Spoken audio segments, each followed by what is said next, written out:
বসে যান। কোরআনের মজমায় বসলে লাভ না লস? বলেন লাভ না লস?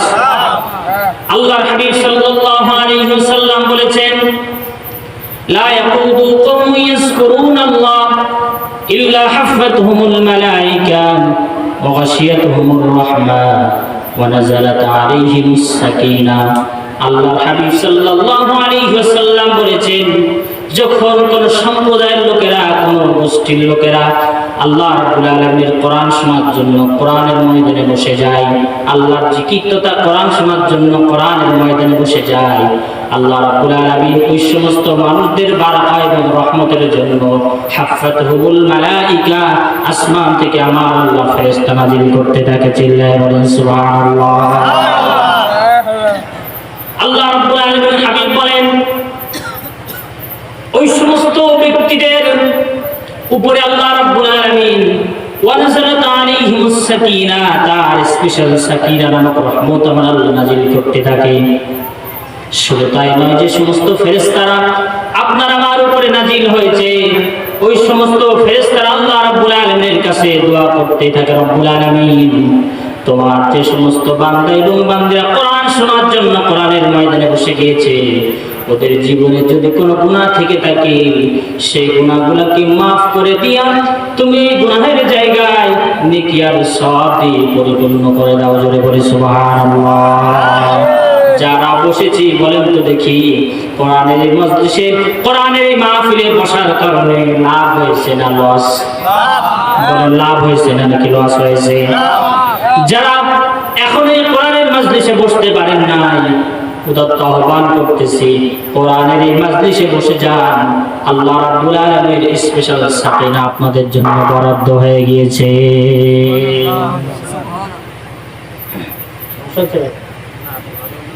আমার ভাইয়েরা, যে বক্তব্য দিতেছিলাম, যা কথা হবে আল্লাহর কোরআন থেকে, কোরআনের বাইরে একটি কথাও হবে না। তবে বর্তমান পরিস্থিতির দিকে তাকালে বোঝা যায়, হুজুর যদি কোরআনের হক কথা বলতে শুরু করে দেয়, এক শ্রেণীর মানুষ আছে সেই হক কথাগুলো সহ্য করতে পারে না। আসতে বলেন কেন? চিল্লায় বলেন ঠিক কিনা? হুজুর যে কোরআন থেকে হক কথা বলতে চায়, সেই হুজুরের উপরে হামলা, মামলা, জেল, জুলুম আছে না নাই? এখন পরিস্থিতি একটু শান্ত আছে। বিগত 17 বছর আমরা হুজুরেরা মুখ থেকে হক কথা বলতে পারি না। কথা বলেন না কেন? চিল্লায় বলেন ঠিক কিনা? হুজুর মাটির তলে রস, কবরে রস করেন, জান্নাত জাহান্নামে রস করেন, উপরে মাটির উপরে কোনো কথা বললেন না, রাজনৈতিক কোনো কথা বললেন না, এমনও মানুষ বলার মতো আছে না নাই? চিল্লায় বলেন আছে না নাই? এখন কি সেই সমস্যা আছে ভাই? সেই সমস্যা আছে? সেই সমস্যা এখন নাই, আশা করি নাই। তারপরেও কিছু মানুষ মাথা চাড়া দিয়ে ওঠার চেষ্টা করতেছে। মনে রাখবেন, বিগত ফ্যাসিস্ট স্বৈরাচারের পতন হওয়ার মূল কারণ হলো আল্লাহর কোরআনের বাধা প্রদান করা। কথা আসতে বললে হবে না, চিল্লায় বলেন ঠিক কিনা? বিগত স্বৈরাচারের আমলে কোরআনের মাহফিলগুলোতে যে পরিমাণ বাধা দেওয়া হয়েছে, আলেমদের উপরে যে নির্মম নৃশংস নির্যাতন চালানো হয়েছে, ওপর থেকে আমার আল্লাহ বরদাস্ত করে নাই। এই আলেমদের সাথে বেয়াদবি করার কারণে বিগত স্বৈরাচার জালেমকে আল্লাহ রাব্বুল আলামিন বাংলাদেশ থেকে পালিয়ে এনেছেন। ঠিক কিনা বলেন? এই দুঃসাহস যদি কেউ করেন, তার থেকে শিক্ষা গ্রহণ করেন। ঠিক না বলেন? তার থেকে শিক্ষা গ্রহণ করেন।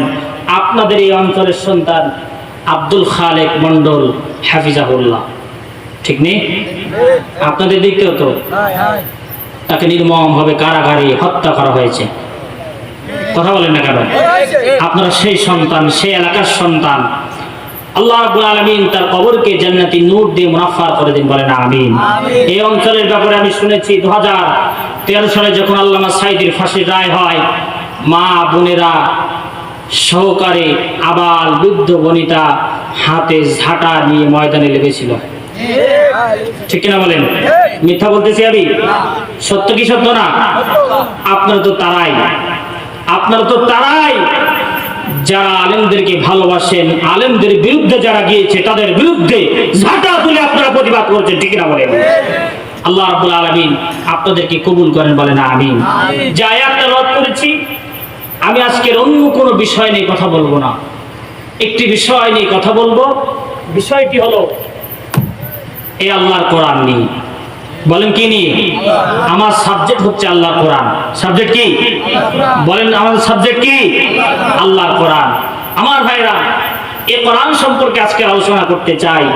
আল্লাহ রাব্বুল আলামিন এই পৃথিবীতে যা কিছু দিয়েছেন, অসংখ্য নিয়ামত রাজি, যার কোনো শেষ নাই, ঠিক কি না?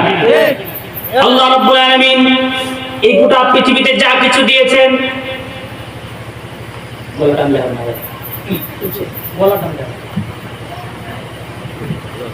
এই গোটা পৃথিবীতে আল্লাহ রাব্বুল আলামিন যা কিছু দিয়েছেন, অসংখ্য গণিত নিয়ামত আল্লাহ রাব্বুল আলামিন আপনার আমার জন্য নাজিল করে দিয়েছেন। আল্লাহ রাব্বুল আলামিন বলছেন, হুয়া খায়রুম মিম্মা ইয়াজমাউন। আল্লাহ রাব্বুল আলামিন বলছেন, গোটা পৃথিবীতে আমি আল্লাহ রাব্বুল আলামিন যা দিয়েছি, সমস্ত সব কিছুর ভিতর দিয়া তোমাদের জন্য শ্রেষ্ঠ রহমত হিসাবে, বারাকা হিসাবে আমি আল্লাহ রাব্বুল আলামিন আমার এই কোরআনকে নাজিল করে দিয়েছি। গোটা পৃথিবীর সবচেয়ে দামি জিনিস হচ্ছে আল্লাহর কোরআন। জোরে বলি সুবহানাল্লাহ। যা কিছু আছে পৃথিবীতে, আল্লাহর সৃষ্টি কি কোনো শেষ আছে? আওয়াজ দিয়ে বলেন, আল্লাহর সৃষ্টি কোনো শেষ আছে? আল্লাহর সৃষ্টির কোনো শেষ নাই। অসংখ্য সৃষ্টির ভিতর দিয়ে আল্লাহ রাব্বুল আলামিন শ্রেষ্ঠ কিতাব কোরআনকে আপনার আমার জন্য নাজিল করে দিয়েছেন। অন্যত্রে আল্লাহ রাব্বুল আলামিন বলেন, আলহামদুলিল্লাহিল্লাযী আনজালা আলা আবদিহিল কিতাবা ওয়া লাম ইয়াজআল লাহু ইওয়াজা। সুবহানাল্লাহ বলেন। সমস্ত প্রশংসা সেই মহান রব্বুল আলামিনের জন্য, যে মহান রব্বুল আলামিন তোমাদের উপরে অত্যন্ত দয়া করে, মায়া করে কোরআন নাজিল করেছেন। জোরে বলি সুবহানাল্লাহ। ওয়া লাম ইয়াজআল লাহু ইওয়াজা, যে কোরআনের ভিতরে আল্লাহ রাব্বুল আলামিন কোনো বক্রতা রাখে নাই। সুবহানাল্লাহ বলেন। পৃথিবীর সবচেয়ে দামি জিনিস, দামি কিতাব হচ্ছে আল্লাহর কোরআন, ঠিক কি না? সেই কিতাব নিয়ে কথা বলবো, সেই কিতাব নিয়ে কথা বলবো আমার ভাইরা। এই যে কোরআন আল্লাহ রাব্বুল আলামিন আপনার আমার উপরে নাজিল করেছেন, আপনার আমার জন্য নাজিল করেছেন, এই কোরআনুল কারীমে আল্লাহ রাব্বুল আলামিন মোট 7টি দাবি আপনার আমার উপরে রেখেছেন। জোরে বলেন, কয়টা দাবি? 7টা দাবি রেখেছেন। এই 7টা দাবি যদি কোনো ব্যক্তি পরিহার করে দেয়, কোন ব্যক্তি যদি এই 7টা দাবি যদি পালন করতে না পারে, তাহলে ওই ব্যক্তির উপরে আল্লাহ রাব্বুল আলামিন গুনে গুনে 1টি নয়, 2টি নয়, 4টি শাস্তির ব্যবস্থা আমার আল্লাহ করে রেখেছেন। আপনি আমি তো মুসলিম, ঠিক নেই বলেন? আপনি তো আমি মুসলমান, কথা কি মিথ্যা? আপনি আমি মুসলিম। মুসলিম হিসাবে এই যে কোরআন আল্লাহ রাব্বুল আলামিন আপনার আমার জন্য দিয়েছেন, আল্লাহর কোরআন বলতেছে এই 7টি দাবি যদি কোনো মুসলমান আদায় করতে না পারে, তাহলে আল্লাহ রাব্বুল আলামিন গুনি গুনি ওই ব্যক্তির জন্য 4টি শাস্তির ব্যবস্থা করে রেখেছেন। কয়টা শাস্তি? বলেন কয়টি? আর দাবি কয়টা? বলেন দাবি কয়টা? এই 7টা দাবি যদি আপনি পূর্ণ না করতে পারেন, তাহলে মহা শাস্তির ব্যবস্থা আমার আল্লাহ করে রেখেছেন, ঠিক কিনা? এই 7টা দাবি আমরা শুনবো, বলি ইনশাআল্লাহ। আরো জোরে বলি ইনশাআল্লাহ। এবং শাস্তি কয়টা? 4টা। বলেন কয়টা? এই 4টা শাস্তির কথা আমি আগে বলে নিই আপনাদের। আমার ভাইরা, আমার আশেপাশে উঠে আসেন, উঠে আসেন, দুই পাশে দুইজন উঠে আসেন, দুই পাশে দুইজন উঠে আসেন, একবার মঞ্চ খালি। আমার ভাইরা, প্রথম নম্বর শাস্তি হলো, যে আয়াত তেলাওয়াত করেছে আল্লাহ রাব্বুল আলামিন কোরআনে কারীমের ভিতরে সূরাতুল ফুরকানের ভিতরে বলেন, যারা আল্লাহ রাব্বুল আলামিনের কোরআনের 7টা দাবি যারা আদায় করতে পারবে না, এই সমস্ত ব্যক্তিদের জন্য আল্লাহ রাব্বুল আলামিন প্রথম নম্বর যে শাস্তির ব্যবস্থা করে রেখেছেন, আল্লাহর কোরআন বলতেছে, ওয়াকালার রাসূলু ইয়া রাব্বি ইন্না কওমি اتخذوا هذا القرآن مهجورا আল্লাহ কোরআন বলতেছে কিয়ামতের দিন আমার রাসূল এক শ্রেণীর উম্মতদের ব্যাপারে আল্লাহ রাব্বুল আলামিনের কাছে মামলা দায়ের করবেন। বলেন তো দেখি, আমার রাসূল যদি আপনার আমার বিরুদ্ধে মামলা দায়ের করে, পৃথিবীর কেউ কি আপনাকে আমাকে বাঁচাতে পারবে? আমার ভাইরা, আল্লাহর নবী জনাবে মুহাম্মদুর রাসূলুল্লাহ সাল্লাল্লাহু আলাইহি ওয়াসাল্লাম যদি আপনার আমার বিরুদ্ধে মামলা দায়ের করে, পৃথিবীর কেউ আপনাকে আমাকে বাঁচাতে পারবে না। আল্লাহর কোরআন বলতেছে কোন শ্রেণীর মানুষদের জন্য আল্লাহর হাবিব সাল্লাল্লাহু আলাইহি ওয়াসাল্লাম মামলা দায়ের করবেন। যে সমস্ত মানুষেরা কোরআনের এই দাবিগুলো পূর্ণ করতে পারবে না, আল্লাহর কোরআনের দাবিগুলো যারা পরিহার করে চলবে, ওই সমস্ত ব্যক্তিদের জন্য নবীজি আল্লাহ রাব্বুল আলামিনকে ডাক দিয়ে বলবেন, ইয়া রাব্বি ইন্না কওমি ইত্তাখাযু হাযাল কুরআনা মাহজুরা। রব্বুল আলামিন, আমার এই উম্মতের বিরুদ্ধে আমি তোমার কাছে মামলা দায়ের করলাম। রব্বুল আলামিন, আমার এই সমস্ত উম্মতেরা আমার কোরআন, আমি যে কোরআন রেখে এসেছিলাম, তুমি যে কোরআন নাজিল করেছিলে, এই কোরআন রেখে এসেছিলাম, কোরআন রেখে আসার পরে আমার এই সমস্ত উম্মতেরা কোরআনের এই দাবিগুলো পালন করে নাই। রব্বুল আলামিন, আমার এই উম্মতদের বিরুদ্ধে আমি মামলা দায়ের করলাম। আমার উম্মতদেরকে তুমি জাহান্নামের বাসিন্দা বানায় দাও। নাউযুবিল্লাহ। যদি আমার রাসূল আপনার আমার বিরুদ্ধে মামলা করে, বাঁচার কোনো উপায় থাকবে? বলেন, বাঁচার কোনো উপায় থাকবে? এই পৃথিবীর যত নবী আল্লাহ রাব্বুল আলামিন প্রেরণ করেছেন, সমস্ত নবীরা সেই ময়দানে মাহশরে ফেল খেয়ে যাবে, কেউ কারোর জন্য উপকারে আসবে না। এমনকি আপন সন্তান, তার মা তার সন্তানকে ভুলে যাবে।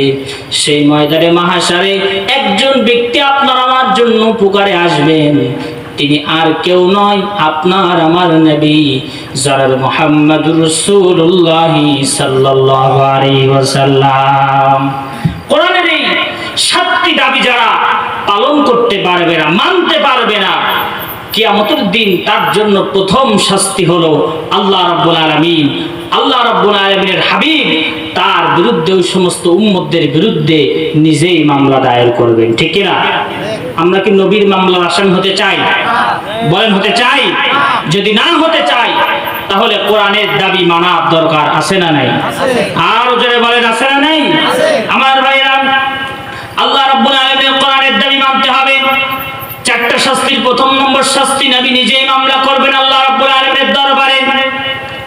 2 নম্বর শাস্তি হলো আল্লাহ রাব্বুল আলামিনের কোরআন বলতেছে, ওয়া মান আ'রাদা আন যিকরি ফাইন্না লাহু মাঈশাতান দনকা।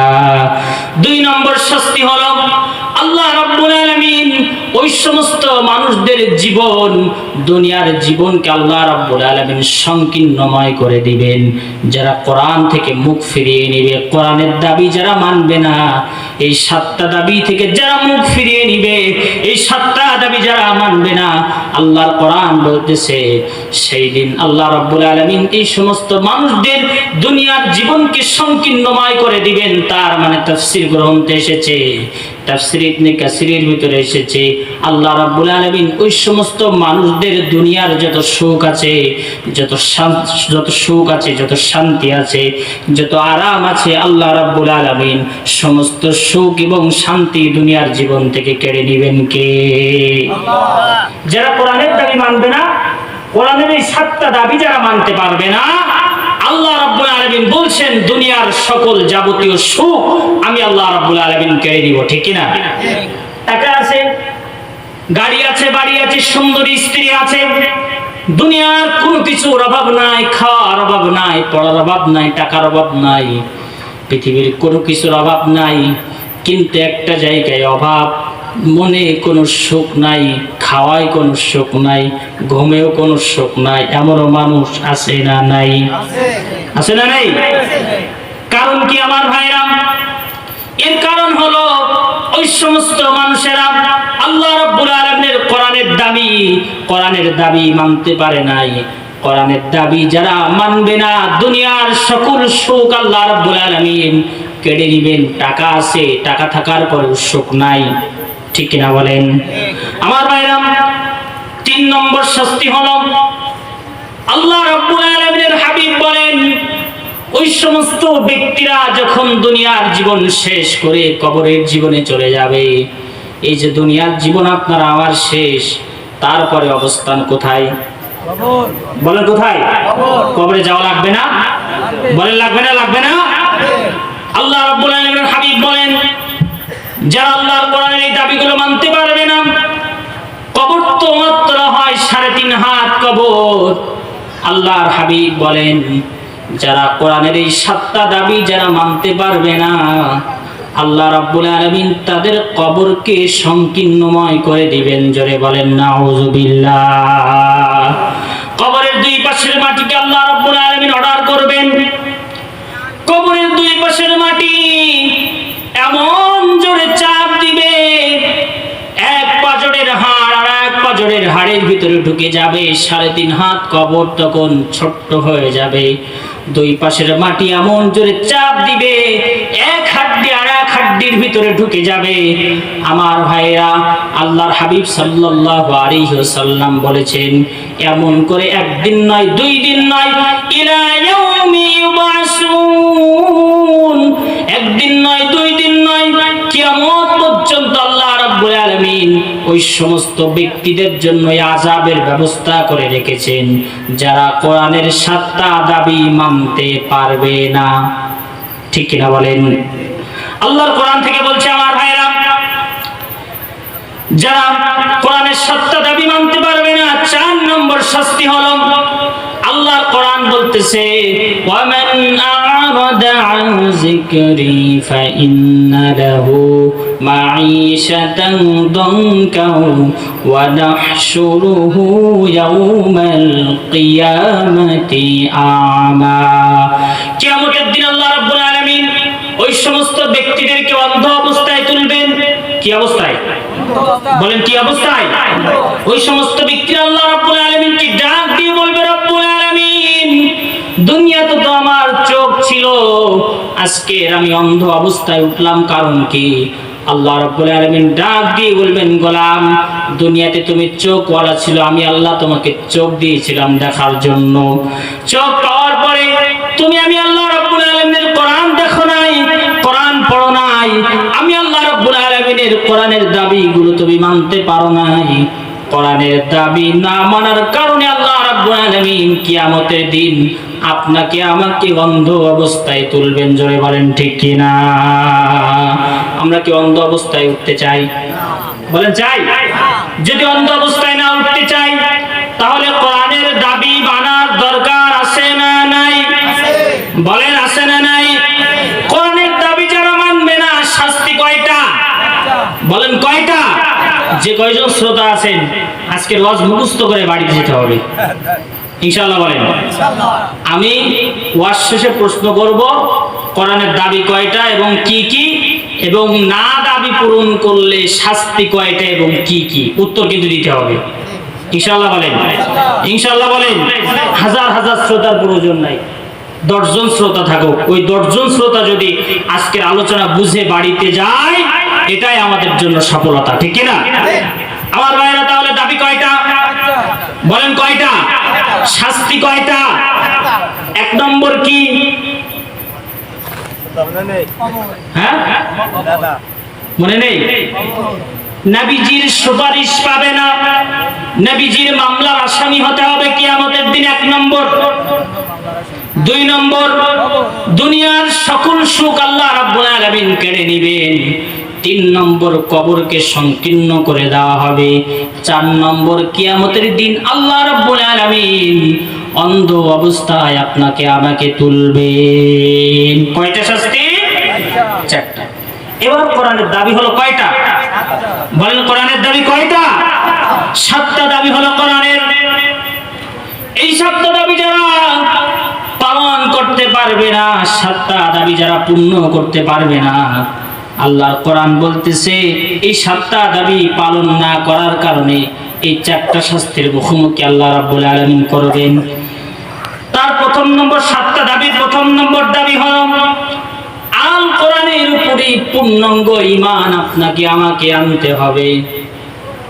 পূর্ণাঙ্গ ঈমান আনতে হবে। এই যে কোরআন আল্লাহ রাব্বুল আলামিন নাযিল করেছেন, এই কোরআনের উপরে পূর্ণাঙ্গ ঈমান আনা দরকার, আছে না নাই? বলেন আছে না নাই? পূর্ণাঙ্গ ঈমান যারা আনতে পারবে না তারা কিয়ামতের দিন মামলার আসামি হবেন, ঠিক কি না? বলতে পারেন হুজুর কোরআনের উপরে আমাদের পূর্ণাঙ্গ ঈমান আছে, আমরা কোরআন পড়ি, কোরআন চুমু খাই, কোরআনকে সম্মান করি, কোরআনকে ভালোবাসি, কোরআনের উপরে আমাদের পূর্ণাঙ্গ বিশ্বাস আছে, এটি কার পক্ষ থেকে নাজিল হওয়া কিতাব? বলেন কার পক্ষ থেকে? আল্লাহ রাব্বুল আলামিনের পক্ষ থেকে নাজিল হওয়া কিতাব। এটা আমরা সবাই বিশ্বাস করি। আমার ভাইরা, পূর্ণাঙ্গ বলতে বোঝানো হয় শুরু থেকে নিয়ে শেষ পর্যন্ত। এটা তো পূর্ণাঙ্গ, শুরু থেকে নিয়ে 1 থেকে 100, তারপরে পূর্ণাঙ্গ। 1 থেকে যদি 50 হয় তাহলে কি পূর্ণাঙ্গ হলো? বলে পূর্ণাঙ্গ হলো? 1 থেকে 100 হওয়া লাগবে। কোরআনের প্রতি পূর্ণাঙ্গ ঈমান আনতে হবে। কোরআনের প্রতি আপনার আমার পূর্ণাঙ্গ ঈমান আছে, তবে সেই ঈমানটা কেমন? যদি একটিবার প্রশ্ন করি, আপনাদের মসজিদের খতিব সাহেব যিনি জুমার ওয়াজে বলা শুরু করলো, ও আমার মুসল্লিবৃন্দ, এটা আল্লাহর ঘর, আল্লাহর ঘর, আল্লাহর আইন দিয়ে চলবে। সভাপতি সাহেব বলবে হুজুর ঠিক আছে, আল্লাহর আইন দিয়ে করা এই মসজিদ চলবে। সেক্রেটারি সাহেব বলবে হুজুর আপনার কথা ঠিক আছে, মসজিদ আল্লাহর ঘর, আল্লাহর আইন দিয়ে চলবে। কেশিয়ার সাহেব সহ সকল মুসল্লি 100% মুসল্লি বলবে এই মসজিদ আল্লাহর আইনে চলবে, ঠিক কিনা বলেন? আরো জয় বলেন ঠিক কিনা? হুজুর এই ওয়াজ করার পরে যেই সিস্টেম ওপর পৃষ্ঠায় যাবে, হুজুর এবার ওয়াজ শুরু করে দিবে। ও আমার মুসল্লিবৃন্দ, মসজিদের সভাপতি, সেক্রেটারি, কেশিয়ার সদস্যবৃন্দ, আমার মুসল্লিবৃন্দ, মসজিদ আল্লাহর আইনে চললে পরে মসজিদের ভিতরে যেমন শান্তি আশা করা যায়, এই কোরআন দিয়ে সমাজ ব্যবস্থা, রাষ্ট্র ব্যবস্থা যদি চালানো হয়, তাহলে মসজিদের মতো সমাজ ব্যবস্থাও শান্তিতে পরিণত হয়ে যাবে, ঠিক কিনা বলেন? হুজুর যে এই ওয়াজ করবে, যারা এতক্ষণ পর্যন্ত বলছিল হুজুর আপনার কথা ঠিক আছে, মসজিদ আল্লাহর আইনে চলবে, সিংহভাগ বেশিরভাগ মানুষ তখন তাদের মুখটা ছোট হয়ে যাবে, বলবে হুজুর এবার রাজনীতি শুরু করেছে। আসতে বললে হবে না, চিল্লায় বলেন ঠিক কিনা? যে সমস্ত মানুষের এতক্ষণ বলছিল মসজিদ আল্লাহর ঘর, আল্লাহর আইনে চলবে, এই পৃথিবীটা কার? চিল্লায় বলেন কার? বিশ্বাস হয় আপনাদের? তাহলে এই পৃথিবী যদি আল্লাহ হয়, মসজিদে যদি আল্লাহর হয়, তাহলে মসজিদের ভিতরে আল্লাহর আইন দিয়ে চালাবেন, আর সমাজ ব্যবস্থা, রাষ্ট্র ব্যবস্থা আল্লাহর আইন বাদ দিয়ে চালাবেন। তাহলে এটা কি পূর্ণাঙ্গ হলো? বলেন চিল্লায় বলেন পূর্ণাঙ্গ হলো? এটা তো অপূর্ণাঙ্গ থেকে গেল। তাহলে কোরআনের প্রতি আপনার আমার পূর্ণাঙ্গ ঈমান কিভাবে হলো? কথা বলেন না কেন? ঠিক কিনা বলেন? আমার ভাইরা, পূর্ণাঙ্গ তখনই হবে এই কোরআন দিয়ে মসজিদ চললে পরে। মসজিদে যদি শান্তি আশা করা যায়, প্রত্যেকটা মানুষের চাওয়া এমন থাকবে, মসজিদে আল্লাহর আইন দিয়ে চললে মসজিদ শান্তিতে রূপান্তরিত হয়ে যায়। মসজিদের ভিতরে কোনো নিয়ম শৃঙ্খলার কোনো ভাঙচুর আছে নাকি? আছে? ইমাম সাহেব ঈশার নামাজ 5 রাকাত পড়ালে, 1 রাকাত বেশি পড়ালে সওয়াব বেশি, মানবেন আপনারা? মানবেন? মাগরিবের নামাজ 4 রাকাত পড়ালে, 1 রাকাত বেশি পড়ালে সওয়াব বেশি, মানবেন আপনারা? আর এটা হয় কোনোদিন? হয়? ভুলই হয়, ইচ্ছায় কি হয়? মসজিদের ভিতরে 3 রাকাত নামাজ 4 রাকাত হয় না, কারণ মসজিদ কার আইনে চলে? বলেন কার আইনে চলে? মসজিদের ভিতরে কোনো বিশৃঙ্খলা নাই, মসজিদের ভিতরে কোনো শান্তি নাই। সমাজ ব্যবস্থা যদি আল্লাহর কোরআন দিয়ে চলে, আমার ভাইরা বিশ্বাস করেন, আল্লাহি আল্লাহর নামের কসম কেটে বলছি, সমাজের ভিতরে মসজিদের মতো শান্তি চলে আসবে, অশান্তিময় সমাজ গোটা পৃথিবী থেকে দূর হয়ে যাবে। ঠিক কিনা বলে? আমার ভাইরা, তাহলে যারা শুধুমাত্র মসজিদের ভিতরে আল্লাহর আইন চায়, কোরআনের আইন চায়, সমাজ ব্যবস্থায় আল্লাহ রাব্বুল আলামিনের আইন চায় না, ওই সমস্ত মানুষেরা কোরআনের প্রতি পূর্ণাঙ্গ ঈমান আনয়ন করতে পারে না। পারে আমার ভাইরা, স্বাধীনতার 54-55 বছর পার হয়ে গেল, ঠিক নেই? স্বাধীনতার 53-54 বছর পার হয়ে গেল। যারা ক্ষমতায় এসেছে সবাই মুসলিম। কথা বলেন না কেন? স্বাধীনতার এই 54-55 বছরে যারা ক্ষমতা আসছে, কোন অমুসলিম কি ক্ষমতা আসছে? বলেন, ক্ষমতা আসছে? ওই সমস্ত নেতাদের কাছে যদি আপনি জিজ্ঞেস করেন যে আল্লাহর কোরআন সত্য না মিথ্যা, নেতারা বলবে সত্য। কথা বলেন না কেন? নেতাদের যদি বলা হয় আল্লাহর কোরআন দিয়ে কি শান্তি আশা করা যায়, নেতারা বলবে কোরআন দিয়ে সমাজ চললে পরে শান্তি আশা করা যায়। তারপরে 54 বছরে যে দল যেভাবে বৈধ হোক অবৈধ হোক, যে অবস্থায় যেভাবে ক্ষমতা এসেছে, আমার দিনী ভাইরা বলেন তো দেখি, কোন দল কোন নেতা আল্লাহর কোরআন দিয়ে রাষ্ট্র চালিয়েছে? না। বলেন, চালিয়েছে? স্বাধীনতার 53-54 বছরে এক সেকেন্ডের জন্য, এক দিনের জন্য হলেও কি আল্লাহর কোরআন দিয়ে সোনার এই ভূখণ্ড চলেছে? বলেন, চলেছে? মসজিদে যদি কোরআন দিয়ে চলার কারণে মসজিদে শান্তি আশা করা যায়, কোরআন বাদ দিয়ে শান্তি আশা করা যায় না। সমাজ ব্যবস্থায় আল্লাহর কোরআন বাদ দিয়া সমাজ ব্যবস্থায় শান্তি আশা করা সম্ভব হবে না। ঠিক কিনা বলেন? আমার ভাইরা, আমার নবীজি 18 বছর বয়স, দুই পাশে দুই ভাই বসে আছেন, আলেম মানুষ। আপনারা কোরআন হাদিস সম্পর্কে অসংখ্য জ্ঞাত আছেন। আমার বক্তব্য একটু দিল দিয়ে শোনেন। স্বাধীনতার 53-54 বছরে বাংলাদেশে কোরআনের আইন প্রতিষ্ঠিত হয় নাই। আমার নবীজির বয়স যখন 18, কত? 18 বছর বয়সে তিনি একটি সংগঠন করেছিলেন। সংগঠনের নাম হলো হিলফুল ফুজুল। মনে আছে আপনাদের? আমার নবীজির উদ্দেশ্য ভালো ছিল না খারাপ ছিল? সবাই কথা বলেন, ভালো ছিল না খারাপ ছিল? সমাজ থেকে অন্যায় দূর করতে হবে, জেনা, ধর্ষণ, ব্যভিচার, খারাপ কাজ, চুরি, ডাকাতি, এগুলো সমাজ থেকে দূর করতে হবে। আমার নবীজির উদ্দেশ্য ছিল এইটা।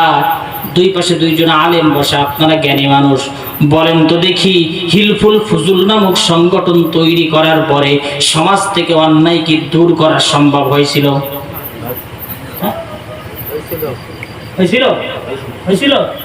কিভাবে বলেন?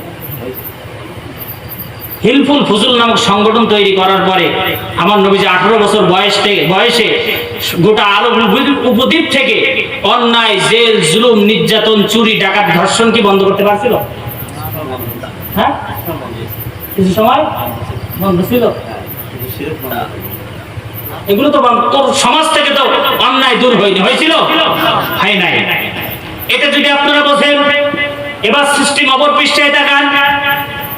নবীজির উদ্দেশ্য ছিল ভালো, তার চরিত্র ছিল ভালো, কিন্তু নবীজি হিলফুল ফুজুল নামক সংগঠন তৈরি করার পরে সমাজ থেকে অন্যায় দূর করতে পারে নাই, জেল দূর করতে পারে নাই, জুলুম দূর করতে পারে নাই, চুরি দূর করতে পারে নাই, ডাকাতি দূর করতে পারে নাই, অন্যায়ভাবে মানুষ হত্যা দূর করতে পারে নাই।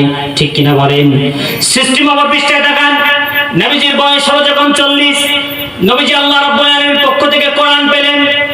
কোরআন পাওয়ার পরে আমার নবীজি যখন মদিনার সনদ গড়লেন, আমার নবীজি যখন কোরআন দিয়ে 10টা বছর রাষ্ট্র চালালেন, সমাজ থেকে অন্যায়, চুরি, ডাকাতি, খুন খারাপি, রাহাজানি, এগুলো কি বন্ধ করা সম্ভব হয়েছিল? হ্যাঁ, কোরআন দিয়ে হয় নাই। আমার নবীজি বলেছিলেন, খায়রুল কুরুনি কারনি, আমার যুগই হলো শ্রেষ্ঠ যুগ। আমার নবীজি এক সময় পারলেন আর এক সময় পারলেন না। কারণ হলো কি, এক সময় নবীজি যখন চেষ্টা করেছিলেন 18 বছর বয়সে, তখন আমার নবীজির কাছে ছিল না আল্লাহর কোরআন। ঠিক না বলেন? আল্লাহর কোরআন ছাড়াই নবীজি সমাজ থেকে অন্যায় দূর করার চেষ্টা করেছিলেন, কিন্তু তিনি পারেন নাই। 40 বছর বয়সে যে কোরআন পেলেন, আর কোরআন দিয়ে যখন সমাজ থেকে অন্যায় দূর করার চেষ্টা তিনি করলেন, নবীজির সেই 10 বছর যুগে কোনো ধর্ষণ ছিল না, কোনো জেনা ছিল না, কোনো ব্যভিচার ছিল না, কোনো অন্যায় ছিল না, মানুষের উপরে জুলুম ছিল না। চিল্লায় বলেন ঠিক কিনা? এটা সম্ভব হয়েছিল কিসের কারণে? বলেন, চিল্লায় বলেন কিসের কারণে? আল্লাহর কোরআনের কারণে। আমার নবী সমাজ থেকে অন্যায় দূর করতে পেরেছিলেন। স্বাধীনতার 54 বছরে এই দেশের মানুষেরা, নেতা এবং নেত্রীরা, কত দল, কত গোষ্ঠী, কত সংগঠন আপনাকে আমাকে শান্তির বুলি শুনিয়েছে, কিন্তু আপনাকে আমাকে প্রকৃত পক্ষে শান্তি দিতে পারে নাই। স্বাধীনতার 54 বছর কেন, 54,000 বছর যদি আল্লাহর কোরআন বাদ দিয়া আপনি আমি শান্তি কামনা করি, আল্লাহর কোরআন বাদ দিয়া সমাজ থেকে কোনদিন অন্যায়, চুরি, ডাকাতি, জেনা, ধর্ষণ, ব্যভিচার দূর করা সম্ভব হবে না, হবে না, হবে না। ঠিক না বলেন? কোরআন লাগবে। জামাত ইসলামও যদি বলে কোরআন বাদ দিয়ে আমরা সমাজে মানুষের সুখ দুঃখ, আমরা কোরআন বাদ দিয়ে সমাজ থেকে অন্যায় দূর করব, চুরি দূর করব, ডাকাতি, ধর্ষণ, জেনা, ব্যভিচার দূর করব, আমার ভাইরা বলেন সম্ভব হবে? বলেন হবে? আমার ভাইরা, সমাজ থেকে অন্যায় দূর করা কোনোদিনও সম্ভব নয়। কি বাদ দিয়া? বলেন, কোরআন বাদ দিয়া সম্ভব হবে না। যারা মসজিদে আল্লাহর আইন চান, সমাজও আল্লাহর আইন চাওয়ার দরকার আছে না নাই? বলেন আছে না নাই? আপনি আমি যে দল ক্ষমতায় আসুক, যে দল ক্ষমতায় আছে, মানুষের যতই কষ্ট লাগলেও বলতেছি, যতই আপনি শান্তি আশা করেন, যতই আপনি শান্তি আশা করেন, আমার মনে হয় কঠিন কালেও সমাজে শান্তি আনা সম্ভব হবে না, হবে না, হবে না। ঠিক না বলেন? বাংলাদেশে ধর্ষণ আছে না নাই? বলেন আছে না নাই? জেনা আছে না নাই? ব্যভিচার আছে না নাই? মানুষের পরে জুলুম আছে না নাই? আমার কাছে একটা দলিল আছে, বাংলাদেশের প্রতি 2 বর্গ মাইলে 2 জন করে মা ধর্ষিতা হয়। ঠিক কিনা বলেন? জোরে বলেন ঠিক কিনা? প্রতি 2 বর্গ মাইলে প্রতিদিন 2 জন মা ধর্ষণের শিকার হয়। সময় টিভি নিউজের একটা স্ক্রিনশট আমার কাছে মারা আছে, যদি লাগে দেখে নেবেন। আমার ভাইরা, এই ধর্ষণ, এই জেনা, এই ব্যভিচার সমাজ থেকে দূর করতে হলে আল্লাহর কোরআনের আইনের বিকল্প কোনো পদ্ধতি আল্লাহর আকাশের নিচে জমিনের উপরে থাকতে পারে? বলেন থাকতে পারে? আমার ভাইরা, আল্লাহর কোরআনের আইন হচ্ছে কি, বিবাহিত পুরুষ এবং নারী যদি জেনায় লিপ্ত হয়ে যায়, তাহলে পাথর মেরে তাকে দুনিয়া থেকে বিদায় করে দাও। আর অবিবাহিত যদি হয়, তাহলে পেত্রাঘাত করো। কার আইন?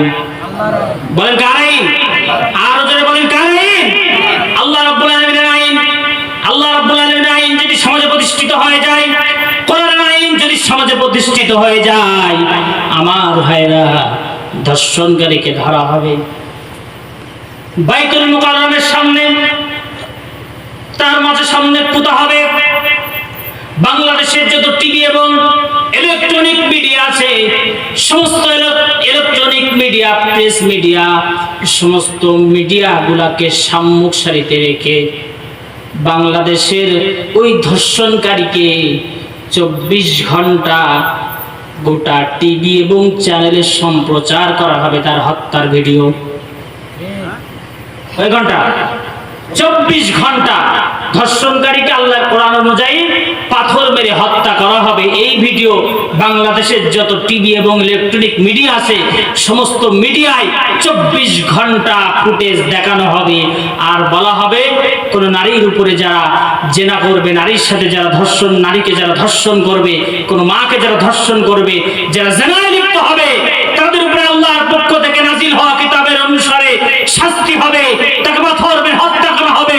এই ভিডিও ফুটেজ যদি বাংলাদেশের যত ইলেকট্রনিক মিডিয়া আছে, প্রেস মিডিয়া আছে, সমস্ত ইলেকট্রনিক মিডিয়া, প্রেস মিডিয়ায় যদি 24 ঘন্টা এভাবে সম্প্রচার করা হয়, তাহলে আমার দেশের লম্পট যুবকেরা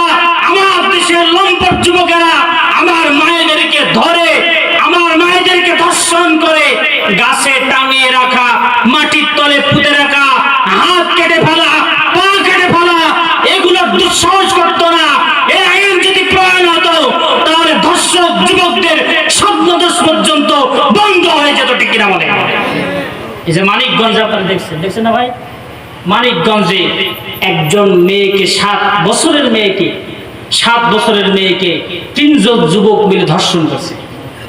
গতকালকের ঘটনা। কয়জন যুবক? 3 জন যুবক মিলে একটা মেয়েকে, শিশু মেয়েকে ধর্ষণ করেছে। ক্ষীরের মমতা, কোনো বিচার নাই। কোনো বিচার আছে? আমার দেশের বিচার হলো ধর্ষিতা কবরে চলে যায়। ধর্ষিতা কোথায় চলে যায়? কবরে চলে যায়। আর ধর্ষণকারী আরামে আয়েশে জমিনের উপরে বেঁচে থাকে, চলাফেরা করে। ঠিক কিনা? এই আইনকে আমরা চাই? বলেন, এই আইনকে আমরা চাই? আমরা আইন চাই ধর্ষিতা কবরে যাওয়ার আগে ধর্ষণকারী কবরে চলে যাবে। চিল্লায় বলেন মুসলমান, ঠিক কিনা? আমরা আল্লাহর কোরআনের আইন চাই। আল্লাহর কোরআনের আইন যদি চাই, তাহলে আগামী নেতৃত্ব আলেম সমাজের হাতে আসা দরকার। আছে না নাই? বলেন, আছে না নাই? আলেম সমাজের হাতে যদি আগামী নেতৃত্ব আসে, মুসলমান মনে রাখতে হবে, আলেম সমাজ আল্লাহর কোরআনের বাইরে কোন আইন বাংলার জমিনে প্রতিষ্ঠিত করবে না। যে দল যেভাবে ক্ষমতা আসুক না কেন, আল্লাহর কোরআনের আইন বাদ দিয়ে নিজের ব্যক্তিগত আইন প্রতিষ্ঠিত করার চিন্তায় থাকে। কেউ আমেরিকার গোলামি করে, কেউ আমাদের পার্শ্ববর্তী দাদা বাবুদের গোলামি করে। কথা বল না কেন? আমি সত্য বলতে না, আমি চলছি। কেউ ভারতকে খুশি করতে চায়, আবার কেউ আমেরিকাকে খুশি করতে চায়। আমেরিকার ভারতকে খুশি করে বাংলার জমিনে শান্তি আনা সম্ভব হবে না। বাংলার জমিনে শান্তি আনতে হলে আল্লাহর কোরআনের আইনের বিকল্প কোন পদ্ধতি আল্লাহর আকাশের নিচে জমিনের উপরে না। চিল্লায় বলেন, ঠিক কিনা? আমার ভাইরা, আলেমদের হাতে যদি আগামীর ক্ষমতা চলে যায়, আলেমরা আল্লাহর কোরআন দিয়ে সমাজ চালাবে এবং তাদের দ্বারা কোনো দুর্নীতি হবে না। এতটুকু গ্যারান্টি আপনি আমার কাছ থেকে নিতে পারেন। বিগত দিনে এদেশের অনেক আলেম, 4 জন আলেম সমাজ মন্ত্রীর চেয়ারে পদদলিত হয়েছিলেন, মন্ত্রীর চেয়ার পেয়েছিলেন। মনে আছে আপনাদের? শহীদ আল্লামা দেলোয়ার হোসেন সাইদি, আল্লাহ রাব্বুল আলামিন তার কবরকে জান্নাতি নূর দিয়ে মুনাফফার করে দিন। বলেন আমিন। তিনি 2 যুগেরও বেশি সংসদ সদস্য হিসেবে দায়িত্ব পালন করেছিলেন। 2 যুগের ভিতরে 1 টাকার দুর্নীতি কেউ পায় নাই। শহীদ মতিউর রহমান নিজামী ভাই, রাজনৈতিক মন মাইন্ডে নিয়েন না। শহীদ মতিউর রহমান নিজামী মন্ত্রীর চেয়ার পেয়েছিলেন। 5 বছর খরচ করার পরে মাত্র 36 টাকা বেঁচেছিল। সুবহানাল্লাহ বলেন। কয় টাকা? 36 টাকা বেঁচেছিলেন। সেই 36 টাকা বাংলাদেশের সরকারের গভর্নমেন্টে কোষাগারে তিনি জমা দিয়েছিলেন। চিল্লায় বলেন সুবহানাল্লাহ। এটা আলেমদের অবদান। কাদের অবদান? বলেন, আলেমদের অবদান। কাদের অবদান? আলেমদের অবদান। আর জালেমদের অবদান হলো বাংলাদেশের টাকা সম্পদগুলো লক্ষ কোটি কোটি টাকা দেশের মাটি থেকে পাচার করে বিদেশের মাটিতে নিয়ে যায়। ওর স্ত্রীও বাইরে, ওর বউ বাইরে, ওর সন্তানও বাইরে, ওর বাপ মাও বাইরে, শুধু ও থাকে এই জায়গায় টাকাটা পাক করার জন্য। কথা বলেন না কেন? কথা বলেন, ঠিক কিনা? বেগম পাড়ায় বাড়ি হয়, সুইস ব্যাংকে কোটি কোটি টাকার মালিক। আছে না নাই? একজন আলেম কি বাইরে কোনো বাড়ি করছে? আপনাদের নজরে কোনো আছে? একজন আলেম বিদেশের মাটিতে তার সন্তান পায়, কোন নজির আছে? বিদেশের মাটিতে ভাই, বস খারাপ লাগছে নাকি? খারাপ লাগছে নাকি? এগুলো হচ্ছে হক কথা। এগুলো কি কথা? একজন আলেমের বিদেশের মাটিতে বাড়ি নাই, একজন আলেমের বিদেশের মাটিতে কোনো সম্পদ নয়। 2009 সাল আল্লামা সাইদি রহমাতুল্লাহি আলাইহির শেষ বছর, শেষ হচ্ছিল। অ্যারেস্ট হওয়ার আগে বাংলাদেশের অসংখ্য আলেমেরা বাইতুল মুকাররমের সামনে বসে আল্লামা সাইদিকে বলেছিলেন, কোরআনের পাখি আল্লামা সাইদিকে বলেছিলেন, আপনি কোরআনের শ্রেষ্ঠ দাঈ, আল্লাহ আপনার সম্মান আকাশ চুম্বি দিয়েছে। আপনি যদি বাংলাদেশের মাটিতে যান, আপনাকে স্বৈরাচার অ্যারেস্ট করবে, জেলখানায় পুরে দিবে। আপনি বাংলাদেশের মাটিতে যান না, এই সৌদি আরবে থেকে যান, আপনার সম্মান আল্লাহ আকাশ চুম্বি করে দিবে। আমার ভাইরা, আল্লামা সাইদি সেদিন বলেছিলেন, আমার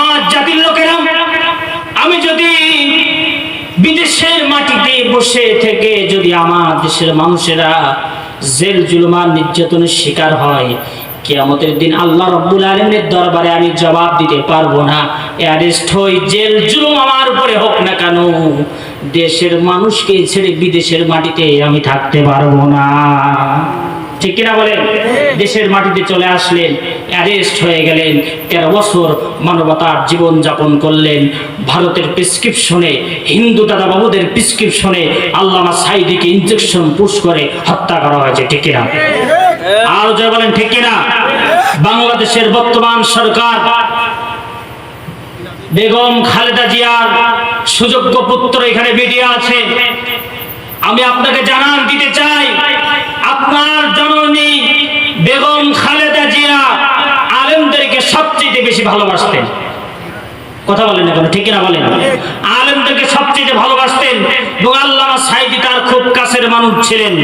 আমি আপনাকে উদাত্ত আহ্বান করব, আপনি ক্ষমতায় এসেছেন, আমরা সাধুবাদ জানাই। বাংলাদেশে যত হত্যাকাণ্ড হয়েছে, সবচেয়ে বড় হত্যাকাণ্ড ছিল আল্লামা সাঈদীর হত্যাকাণ্ড। ঠিক কিনা বলেন? যাদের প্রেসক্রিপশনে, যাদের নির্দেশে আল্লামা সাঈদীর হত্যাকাণ্ড সংঘটিত হয়েছিল, বাংলার জনগণ আল্লামা সাঈদীর সে হত্যাকারীকে প্রকাশ্য দিবালোকে ফাঁসির কাস্টে ঝুলাইটা দেখতে চায়, দেখতে চায়, দেখতে চায়। চিল্লায় বলেন ঠিক কিনা? আমরা আল্লামা সাঈদীর হত্যাকারীকে তার বিচার হোক, এটা দেখতে চাই কি চায় না? বলেন দেখতে চাই কি চায় না? শুধু তাই দেখলে হবে না আমার ভাইরা, 24-এর গণঅভ্যুত্থানে হাজার হাজার ছাত্র জনতার বুকে নির্মম ভাবে গুলি চালিয়েছে। ঠিক কিনা বলেন? এটা কাদের প্রেসক্রিপশন? বলেন কাদের প্রেসক্রিপশনে? শাপলা চত্বরে হাজার হাজার লক্ষ লক্ষ হাফেজ, মুহাদ্দিস, মুফতি, কোরআনের দায়ীদের বুকে ওরা নির্মম ভাবে গুলি চালিয়েছে। ঠিক কিনা বলেন? ঠিক কিনা বলেন? আমার ভাইরা, পিলখানায় এদেশের সম্মুখ সারির সেনাদেরকে ওরা হত্যা করেছে। প্রত্যেকটা খুনের বিচারই বাংলার জমিন হবে। আজ হোক কাল হোক, এই বিচার বাংলার জমিনে আমরা দেখতে চাই। খুনি স্বৈরাচার জালেম লেডি ফেরাউনকে বাংলার জমিনে নিয়ে এসে প্রকাশ্য দিবালোকে জাতির সামনে আমরা ফাঁসি কার্যকর করতে চাই। চিল্লায় বলেন ঠিক কিনা? আল্লাহ রাব্বুল আলামিন কবুল করেন, বলেন আমিন। কোরআনের আইন অনুসারে আমরা আগামীর পার্লামেন্ট চাই। কোরআন অনুসারে আল্লাহ আগামীর পার্লামেন্ট আমরা চাই। আমার ভাইরা, যে কথা বলতেছিলাম, আমরা এই কোরআনকে পূর্ণাঙ্গভাবে ঈমান আনবো। এই কোরআনের উপরে আমরা পূর্ণাঙ্গভাবে ঈমান আনবো, অর্ধেক ঈমান আনবো না। মসজিদে যেমন আল্লাহর আইন দরকার, সমাজে তেমন আল্লাহর আইন দরকার। আছে না নাই? আছে না নাই? আমার ভাইরা, আপনারা বলবেন যে হুজুর, কোরআনের উপরে আমাদের পূর্ণাঙ্গ ঈমান আছে। আমাদের দেশের যে সংসদ চলছে, অধিবেশন চলছে, অধিবেশন শুরু হয় আল্লাহর কোরআনের তেলাওয়াত দিয়ে। ঠিক কিনা বলেন? অধিবেশন শুরু হয় আল্লাহর কোরআনের তেলাওয়াত দিয়ে, আর অধিবেশন শেষ হয় কোরআন বিরোধী আইন দিয়ে। চিল্লায় বলেন ঠিক কিনা? কথা কর না, ঠিক কিনা বলেন? শুরু হয় কোরআন তেলাওয়াত দিয়ে আর শেষ হয় কোরআন বিরোধী আইন দিয়ে। আমরা এটা চাই না। কোরআনের প্রতি পূর্ণাঙ্গ ঈমান আমাদের তখনই পরিপূর্ণতা পাবে, পূর্ণাঙ্গ ঈমান হবে তখনই সংসদ যেমন শুরু হবে, অধিবেশন শুরু হবে কোরআন তেলাওয়াত দিয়ে, আর অধিবেশন শেষ হবে কোরআনের আইন দিয়ে। চিল্লায় বলেন ঠিক কিনা? এটা যখন আমরা দেখব, তখন কোরআনের উপরে আমাদের পূর্ণাঙ্গ ঈমান হয়ে যাবে। আল্লাহ রাব্বুল আলামিন বলছেন, আফাতু মিনুনা বিবাদিল কিতাবি ওয়া তাকফুরুনা বিবাদ। তোমাদের কি হলো? তোমরা আমার নাজিলকৃত কিতাবের উপরে পূর্ণাঙ্গ ঈমান আনছো না, অর্ধেক ঈমান আনছো, অর্ধেক ঈমান আনছো না। আল্লাহ রাব্বুল আলামিন আপনাকে আমাকে প্রশ্ন করতেছেন, ও আমার গোলামেরা, কোরআনের উপরে তোমরা পূর্ণাঙ্গ ঈমান আনো। ঠিক না? কোরআনের উপরে পূর্ণাঙ্গ ঈমান আনতে হবে। আমরা আগামী পার্লামেন্ট দেখতে চাই, কোরআনের পার্লামেন্ট। আগামী সংসদ দেখতে চাই, কোরআনের সংসদ। আগামীর 56,000 বর্গ মাইলের প্রতি ইঞ্চি মাটি আল্লাহর কোরআন দিয়ে চলুক, চাই কি চাই না? আমার ইমাম সাহেব, আপনি ইমাম সাহেব, ইমাম সাহেব যদি দেখেন যে আপনাদের কুশখালী বাজারে দাঁড়ায় দাঁড়ায় বিড়ি খাচ্ছে, বিড়ি বিড়ি চেনেন আপনারা? আপনারা তো জায়েজ মনে করেন। ইমাম সাহেব বিড়ি খাচ্ছে, ফজরের নামাজ কি আপনারা পড়বেন? কটা টাকা পড়বেন? ইমাম সাহেব যদি সুদ আর ঘুষের সাথে সম্পর্ক রাখে, আপনারা কি ইমামের পিছনে নামাজ পড়বেন? দেখছেন যে হুজুর ইমাম সাহেব অন্যের টাকা মেরে খাচ্ছে, নামাজ পড়বেন? গম চুরির সাথে হুজুরের সম্পর্ক, নামাজ পড়বেন? চুরির সাথে হুজুরের সম্পর্ক, জনগণের সম্পদ মেরে খাওয়ার সাথে হুজুরের সম্পর্ক, হুজুরের পেছনে নামাজ পড়বেন? বলেন পড়বেন?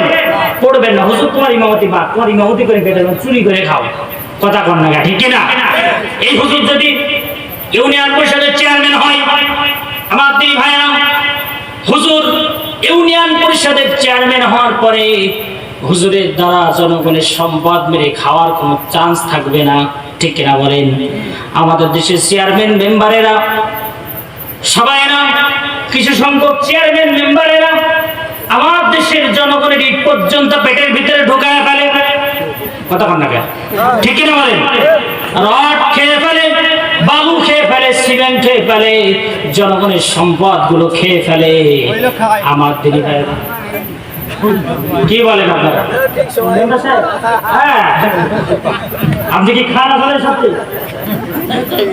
ও দেখছেন বসে খেতে আয়, খান, সমস্যা নেই, কিন্তু কিয়ামতের দিন হিসাব দিয়েন, কথা বল না কেন, ঠিক কিনা বলেন? হিসাব দেওয়া লাগবে ভাই, হিসাব দেওয়া লাগবে। এই জনগণের সম্পদ যারা মেরে খায়, আল্লাহ উনার, উনি ভালো মানুষ বোঝা যাচ্ছে, হয়তো একটু রসিকতা করে কথাটা বলছেন। আল্লাহ পাক রব্বুল আলামিন ওই সমস্ত নেতাদের কিয়ামতের দিন প্রধান আসামি করে তুলবেন। এই সমস্ত জনগণেরা সব সেই দিন উন্মুক্তভাবে দেখতে পারবে, আমার মেম্বার সাহেব আমার ইট চুরি করে খাইছিল, আমার বালু চুরি করে খাইছিল, আমার সম্পদ চুরি করে খাইছিল। আল্লাহ ওপেনলি পর্দার মাধ্যমে দেখায় দেবে। সুবহানাল্লাহ বলেন, সুবহানাল্লাহ বলবেন না? এই যে ডিজিটাল পর্দায় মারা দেখতেছে না, এই ডিজিটাল পর্দায় ভিডিও দেখাবে আল্লাহ, যে দেখো ও কুশখালী গ্রামের লোকেরা, এই মেম্বার সাহেব, এই চেয়ারম্যান সাহেব তোমার এই সম্পদগুলো, এই বাজেটগুলো চুরি করে করে খাইছিল, আজকে ওর বিরুদ্ধে হরতাল শুরু করে দাও। সমস্ত জনগণেরা আল্লাহ রাব্বুল আলামিনের দরবারে নালিশ করবে, রব্বুল আলামিন এই মেম্বার সাহেব, এই চেয়ারম্যান সাহেব আমাদের সম্পদগুলো, বাজেটগুলো চুরি করে খেয়ে ফিরেছিল, আমরা জানি না, আজকে আমরা জেনে ফেলেছি।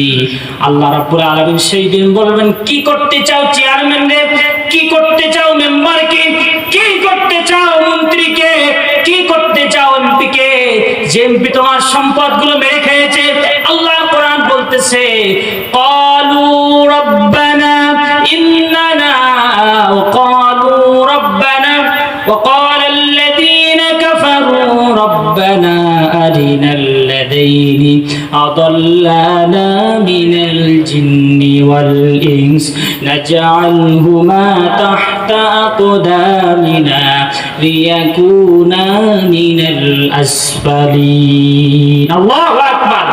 আল্লাহর কোরআন বলতেছে, সেই দিন এই সমস্ত জনগণেরা বলবে, রব্বুল আলামিন যে সমস্ত নেতারা আমাদের সম্পদগুলো চুরি করে লুণ্ঠন করে খেয়েছিল, আমাদের বাজেটগুলো নিজের পেটের ভিতরে ঢোকাইছিল, রব্বুল আলামিন তাহতা আকদামিনা পায়ের তলে পদতুলিত করে আমরা তারপরে ওই নেতাকে জাহান্নামে দিতে চাই। এই আয়াতের ব্যাখ্যায় তাফসীর ইবনে কাসিরের ভিতরে এসেছে, ওই দিন নেতার কর্মীরা বলবে, জনগণেরা বলবে, রব্বুল আলামিন আমাদের যে নেতা আমাদের সম্পদগুলো মেরে খেয়েছিল, যদি কোনো কর্মী জাহান্নামে যাওয়ার বাজেট হয়ে যায়, তারা বলবে, রব্বুল আলামিন আমাদের নেতাকে আগে জাহান্নামে দাও, নেতাকে আগে জাহান্নামে দাও, তারপরে আমরা কর্মীরা জাহান্নামে যাব, ঠিক কিনা? এজন্য আমার ভাইরা, আমরা যদি আগামী দেশকে যদি দুর্নীতি মুক্ত, আমরা যদি আগামী দেশ চাঁদাবাজ মুক্ত, রংবাজ মুক্ত, ডাকাত মুক্ত, চুরি মুক্ত আগামীর দেশ গঠন করতে চাই, আল্লাহর কোরআনের আইনের বিকল্প কোনো পদ্ধতি নাই, এবং আগামীর ক্ষমতা আলেমদের হাতে আসার দরকার আছে না নাই? মুহাদ্দিস আব্দুল খালেক হাফিজাহুল্লাহ, তার ব্যাপারে আমার যথেষ্ট জ্ঞান আছে। তিনি এই সাতক্ষীরা জনপদের শ্রেষ্ঠ একজন আলেম, কথা বলেন না, ঠিক কিনা? তার দ্বারা আমার বিশ্বাস, তার দ্বারা কোনো উপকার জাতির না হলেও হবে, অবশ্যই না হলেও তার দ্বারা 1 টাকার দুর্নীতি হবে না, এতটুকু আমার বিশ্বাস আছে। আপনাদের কি বিশ্বাস আছে? বলেন আছে আছে আছে। সে আছে বলে আপনারা তাকে এমপি বানাইছেন, ঠিক কিনা বলেন? তার ভিতরে কোনো দুর্নীতি নাই। যা তার সাথে যতটুকু আমি মিশেছি, তার ছাত্র আমি, তিনি আমার উস্তাদ, খুব কাছের মানুষ, তাকে আমি খুব কাছ থেকে চিনি, আমি জানি তার দ্বারা জাতির উপকার না হলেও জাতির কোনো ক্ষতি হবে না, ঠিক কিনা? ঠিক কিনা বলেন? আর এই সাতক্ষীরার যারা আসন সহ এই গোটা বাংলাদেশে যে আলেমদের হাতে ক্ষমতা এসেছে, আলেমরা কার প্রিয় বান্দা? বলেন কার প্রিয় বান্দা? আল্লাহ কোরআন বলতেছে ইন্নামা ইয়াখশাল্লাহা মিন ইবাদিহিল উলামা। সুবহানাল্লাহ বলেন। আল্লাহর আকাশের নিচে জমিনের উপরে আল্লাহ রাব্বুল আলামিনের সবচেয়ে প্রিয় বান্দা হলো তারা, সমাজের আলেম সমাজ হলো যারা, আল্লাহর খুব কাছের প্রিয় বান্দা হলো তারা। সুবহানাল্লাহ বলেন।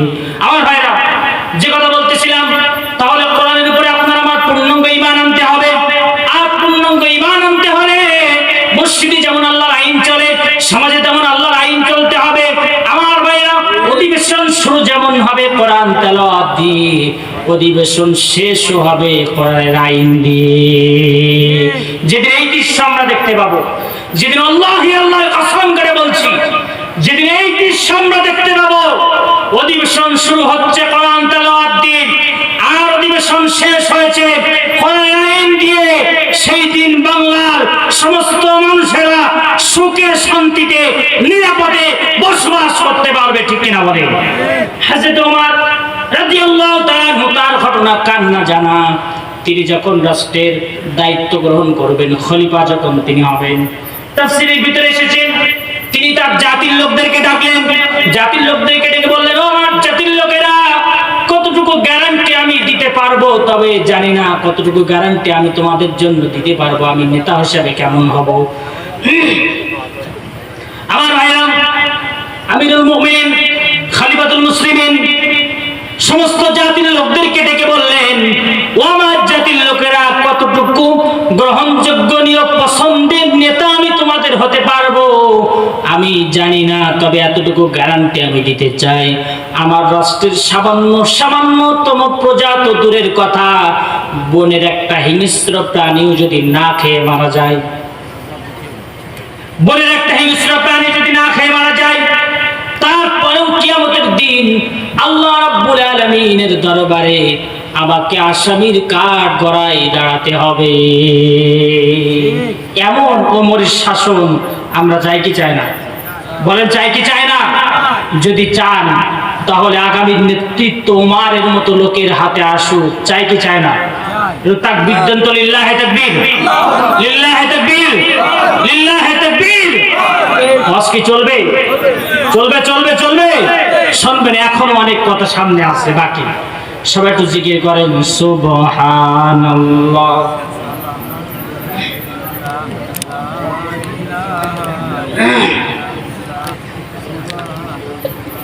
আলহামদুলিল্লাহ, লা ইলাহা ইল্লাল্লাহ, লা ইলাহা ইল্লাল্লাহ। কষ্ট হচ্ছে আপনাদের?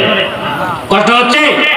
আমার ভাইরা, যে কথা বলতেছিলাম, কোরআনের উপরে আপনার আমার পূর্ণাঙ্গ ঈমান আনতে হবে। অনেক বেজে গেছে তো, অনেক বেজে গেছে তো, অল্প সময়ের ভিতরে আমি শেষ করে দিচ্ছি। 15 থেকে 20 মিনিট সময় দেওয়া যাবে না ভাই? দেওয়া যাবে না ইনশাআল্লাহ?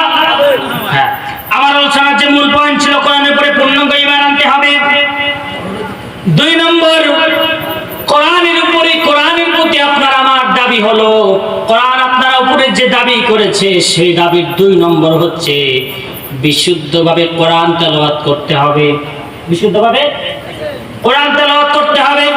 বিশুদ্ধভাবে যদি কোনো ব্যক্তি কোরআন তেলাওয়াত না করতে পারে, কিয়ামতের দিন আল্লাহ রাব্বুল আলামিনের দরবারে আসামির কাঠ গড়ায় দাঁড়াতে হবে। 4টা শাস্তির ব্যবস্থা আল্লাহ রাব্বুল আলামিন করে রেখেছেন, যদি বিশুদ্ধভাবে কোরআন তেলাওয়াত আপনি আমি না করতে পারি, ঠিক কিনা বলেন? বিশুদ্ধভাবে কোরআন তেলাওয়াত করতে হবে। আল্লাহ রাব্বুল আলামিন সেই বক্তব্য তুলে ধরে বলছেন, ওয়ারাত্তিলিল কুরআনা তারতিলা, তোমরা তারতিল সহকারে তাসবিহের সহিত সহি শুদ্ধভাবে আল্লাহর কোরআন তেলাওয়াত করো। জোরে বলি সুবহানাল্লাহ। আমার ভাইরা, এজন্য কোরআনের যে দাবি রয়েছে সেই দাবির 2 নম্বর দাবি হলো আপনাকে আমাকে বিশুদ্ধভাবে কোরআন তেলাওয়াত করতে হবে।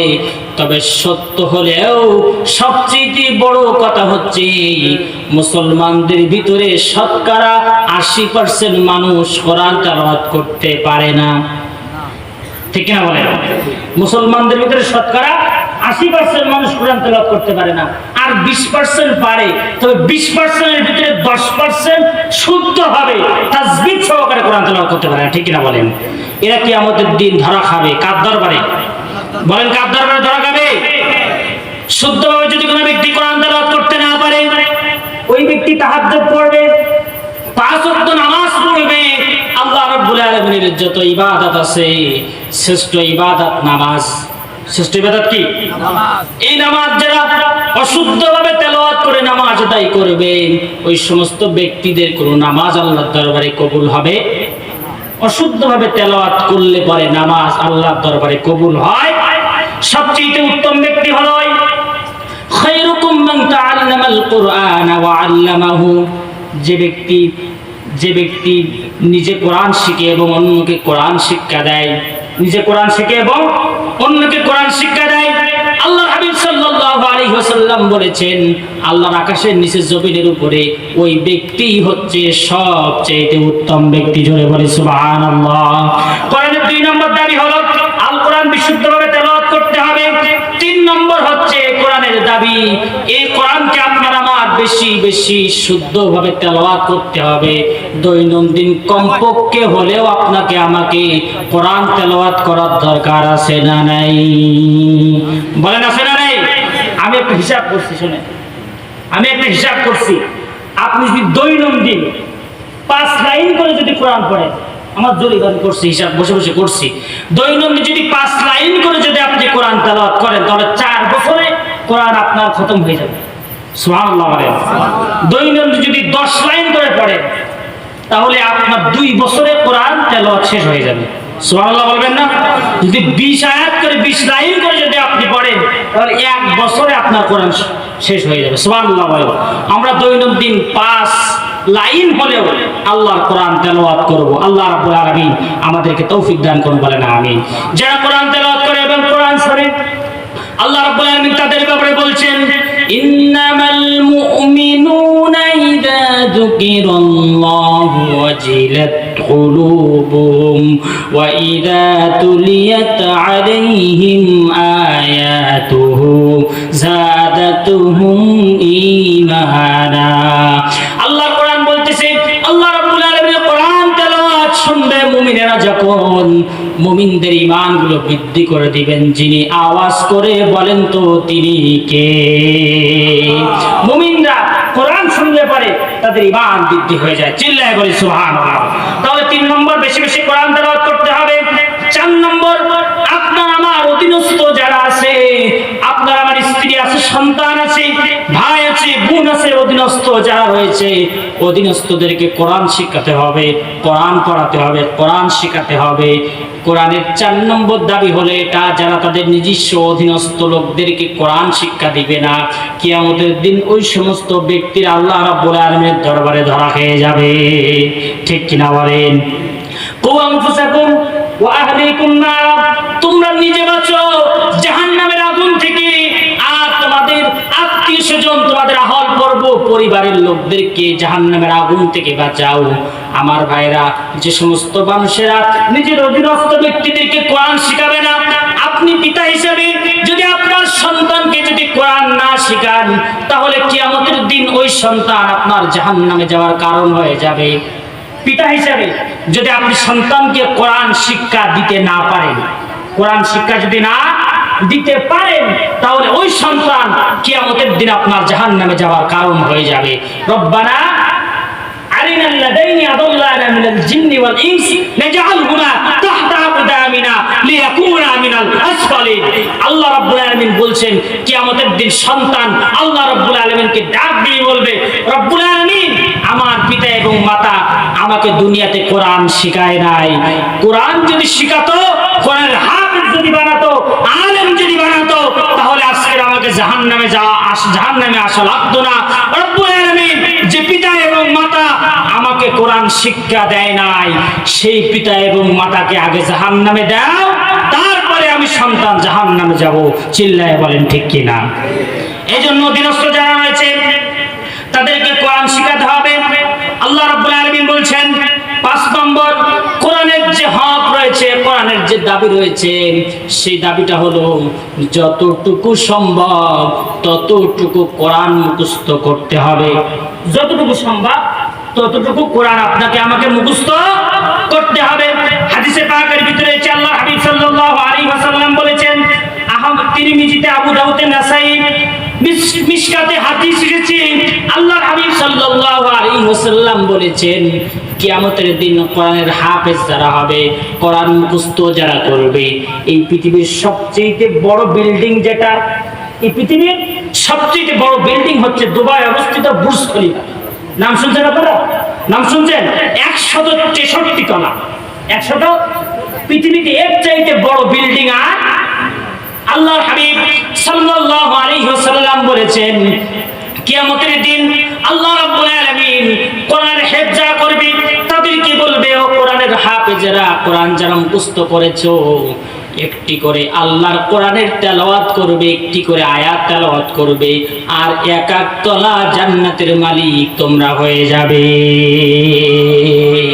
কোরআনের হাফেজেরা কোরআনের 6664 আয়াত, 6234 আয়াত, যে যেটা আছে 36টা আয়াত, যে কয়টাই হোক, কোরআনের হাফেজেরা এক একটা আয়াত তেলাওয়াত করবে আর এক এক তারা জান্নাতের মালিক হয়ে যাবে।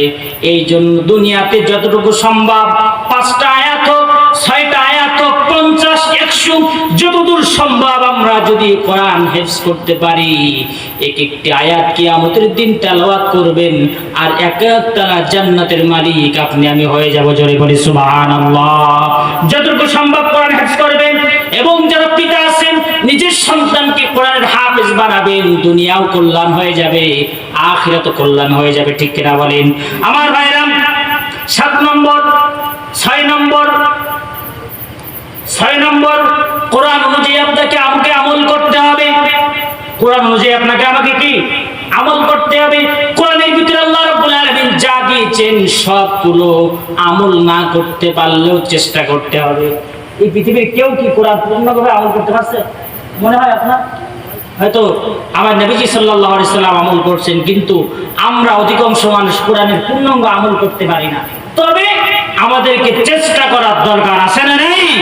কোরআনের প্রতি আপনার আমার 6 নম্বর দাবি হলো, আপনি আমি যদি এই কোরআন অনুযায়ী আমল করি, আপনার আমার ব্যক্তিগত জীবন, পারিবারিক জীবন, অর্থনীতি, রাজনীতি, সমাজনীতি, সমস্ত সবকিছু যদি এই কোরআন অনুযায়ী চালাতে পারি, আল্লাহ রাব্বুল আলামিনের হাবিব বলেন, ওই ব্যক্তি কিয়ামতের দিন কোরআনের সুপারিশ নিয়ে জান্নাতে চলে যাবেন। সুবহানাল্লাহ বলবেন না? কোরআনের অনুযায়ী যারা আমল করবে, ওই ব্যক্তি কোরআনের সুপারিশ নিয়ে কিয়ামতের দিন জান্নাতে চলে যাবে। আমার ভাইরা, কোরআনের আমল বলতে কি? আপনার আমার জীবনের শুরু থেকে নিয়ে শেষ পর্যন্ত, সর্ব জায়গায় আল্লাহ রাব্বুল আলামিনের কোরআনের আমল করতে হবে, কোরআনের আমল করতে হবে। যদি কোনো ব্যক্তি কোরআনের আমল করতে পারে, কোরআনের আমল বলতে কি? আপনার আমার পরিবারে থাকবে কার আইন? বলেন, এটা হচ্ছে কোরআনের আমল। আপনার আমার পরিবারে থাকবে আল্লাহর কোরআনের আইন, আপনার আমার রাষ্ট্রে থাকবে কোরআনের আইন, আপনার আমার রাজনীতি হবে কোরআনের, আপনার আমার সমাজনীতি হবে কোরআনের, আপনার আমার পরিবার হবে কোরআনের। চিল্লায় বলেন ঠিক কিনা? ব্যবসা হবে কোরআনের। ব্যবসা হবে কি? কোরআনের। তবে অধিকাংশ মানুষ আমরা সব কিছু নিয়ে মানতে রাজি, কোরআন তেলাওয়াত করতে রাজি, কোরআন দিয়ে নামাজ পড়তে রাজি, কোরআন দিয়ে ঝাড়ফুঁক করতে রাজি, কোরআন দিয়ে বাড়ি উদ্বোধন করতে রাজি, সব কিছুর বেলায় কোরআনের আমল আছে। কিন্তু রাজনীতির বেলায় কোরআনের আমল বাদ দিয়া রাজনীতি করি এমনও মানুষ সমাজে আছে না নাই? বলেন আছে না নাই? কোরআন বাদ দিয়ে যারা রাজনীতি করে, শোনেন, কোরআন বাদ দিয়ে যারা রাজনীতি করে, ওদের ওই রাজনীতি হচ্ছে কুফরি রাজনীতি। ওদের রাজনীতি কি? কুফরি রাজনীতি। এই রাজনীতি করলে পরে কিয়ামতের দিনে এই কোরআন আপনার বিরুদ্ধে মামলা দায়ের করবে, ঠিক কিনা বলেন? কোরআন বাদ দিয়ে রাজনীতি করা যাবে না। যে দলের ভিতরে কোরআন নাই ওই দলের ভিতরে আমরা নাই। কথা চিল্লায় বলেন, ঠিক কিনা? যে দলের ভিতরে কোরআন নাই ওই দল কোন মুসলমান করতে পারে না, ঠিক কিনা বলেন? যে সংগঠনের ভিতরে আল্লাহর কোরআন নাই ওই সংগঠন কোন মুসলমান করতে পারে না, পারে না, পারে না, ঠিক কিনা বলেন? আমার ভাইরা, যে নেতার ভিতরে কোরআন নাই ওই নেতাও আপনি আমি মানতে পারি না।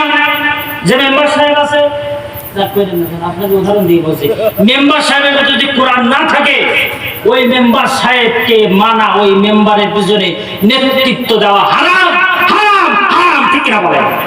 ওই নেতা ওই মেম্বারের পিছনে নেতৃত্ব দেবেন, জাহান্নামে যাওয়া লাগবে। কোরআন বাদ দিয়ে যে নেতা আছে ওই নেতার পিছনে যদি নেতৃত্ব দেন তাহলে জাহান্নামে যাওয়া লাগবে। দলিল কি? আল্লাহ কোরআন বলছেন, আল্লাহ কোরআন বলছে সূরাতুল বানী ইসরাঈল, ইয়াউমা নাদউ কুল্লা উনাসিম বিইমামিহিম। কিয়ামতের দিন ওই কঠিন ময়দানে আপনি আপনার স্ত্রীর সাথে উঠবেন না, আপনি আপনার পিতামাতার সাথে উঠবেন না, আপনজন কারোর সাথে আপনি কিয়ামতের দিন উঠবেন না। উঠবেন দুনিয়াতে যার পিছনে নেতৃত্ব দিয়েছেন, দুনিয়াতে যার পিছনে নেতৃত্ব দিয়েছেন তার সাথে কিয়ামতের দিন উঠা লাগবে। আপন পিতার সাথে উঠবেন না, আপন মায়ের সাথে উঠবেন না, আপনি আপনার স্ত্রীর সাথে সন্তানের সাথে কিয়ামতের দিন উঠবেন না। উঠবেন তার সাথে যার পিছনে নেতৃত্ব দিয়েছেন। আমার নেতার চরিত্র ফুলের মতো পবিত্র, নামাজ নেই একক্ত, গাঞ্জা খায় 5 ওয়াক্ত, এমনও নেতা আছে না নাই? বলেন আছে না নাই? নেতা নিজেও নামাজ পড়ে না, কর্মীও নামাজ পড়ে না। ওইদিকে সমাবেশ চলছে, নেতার বক্তব্য গর্জন আর গর্জন, হুঙ্কার আর হুঙ্কার। নেতা সমাজের জন্য এই করবে, ওই করবে, এই দেবে, সেই দেবে, বাস দেবে, লাঠি দেবে, পুকুর দেবে, ঘাট দেবে, রাস্তা দেবে, কত হুঙ্কার আর কত হুঙ্কার। আজান হয়ে যাচ্ছে, নেতার খবর নাই। নেতাও বেনামাজি, কর্মীও বেনামাজি, ঠিক না? এমনও নজির ইতিমধ্যে আমরা দেখে এসেছি। মসজিদের সামনে নেতার সমাবেশ চলতেছে, নেতা মাইক বন্ধ করে দিয়েছে, আজান হবে না, আমার সমাবেশ চলতেছে। কথা বলেন না কেন? আপনারা দেখেন নাই? আমার ভাইরা, যে নেতার পিছনে নামাজ নাই, যে নেতা নামাজ পড়ে না, বেনামাজি কোন নেতার নেতৃত্ব আগামীর বাংলাদেশে আমরা চাই না, চাই না, চাই না, ঠিক না বলে? আগামীর নেতৃত্বে তারা আসবে যারা আজান হলে পরে নিজে নামাজে যাবে এবং কর্মীদেরকে নিয়ে নামাজে যাবে। কথা বলেন না কেন? এমনও নেতা আছে, এই যে ভোট আসলে পরে নেতা এক আসরের নামাজ 3 বার পড়ে। বাস্তব কথা বলছি, খুলনাতে মাহফিলে আমি একটা মোটরসাইকেল ড্রাইভার, আমার বলছে হুজুর একটা ফতোয়া জানাচ্ছিল। আমি বললাম বলেন ফতোয়া কি? বলছে আমার নেতা দেখলাম, আমি মোটরসাইকেল চালাই তো, আমার নেতা ভোটের সময় দেখলাম এক আসরের নামাজ 3 বার পড়ছে, নামাজ কি হবে? বিগত দিন হয়তো নামাজ পড়ে নাই, এখন মনে হয় কর্জে হাসানার নামাজগুলো সব পড়ে নিচ্ছে। কিভাবে? এক জায়গায় আহলে হাদিস গ্রুপ আছে, ওখানে 3:30টায়, বুঝছেন? আরেক জায়গায় আছে ওরা আহলে হাদিসও না, হানাফিও না, মধ্যম পর্যায়ে চলাফেরা করে, ওরা পড়তেছে 4টার সময়। 2 জায়গায় হলো। আবার একজন হচ্ছে কঠোরপন্থী হানাফি, ওরা 4:30টায়। তাহলে কয় জায়গায় হলো? 3 জায়গায়। আবার নেতা টুপিটা যেটা নিয়েছে ওই টুপিটা আবার একজন কাছ থেকে কেড়ে নিয়ে আসছে। ওই তো টুপিটা দিতে একটু নামাজ পড়ে আসি, ঠিক কিনা? আমার ভাইরা, এই সমস্ত নেতার পিছনে নেতৃত্ব দেওয়া যাবে? বলেন, এই সমস্ত নেতার পিছনে নেতৃত্ব দেওয়া যাবে? আগামী নেতৃত্ব আনন্দের হাতে আসুক। এই সমস্ত টুপিওয়ালারা যদি আগামীর নেতৃত্ব আসে, বিশ্বাস টুপি মাথায় দিয়ে জনগণের সম্পদ লুটে পুটে খাবে না, খাবে খাবে খাবে খাবে।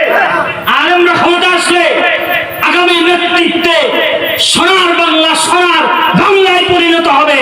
আর আমরা ক্ষমতা আসুক, আমরা চাই কি চাই না? বলেন চাই কি চাই না? কারা কারা চাই? দুহাত তুলে আমার আল্লাহকে দেখিয়ে দিই, চিল্লায় বলেন নারায়ে তাকবীর, নারায়ে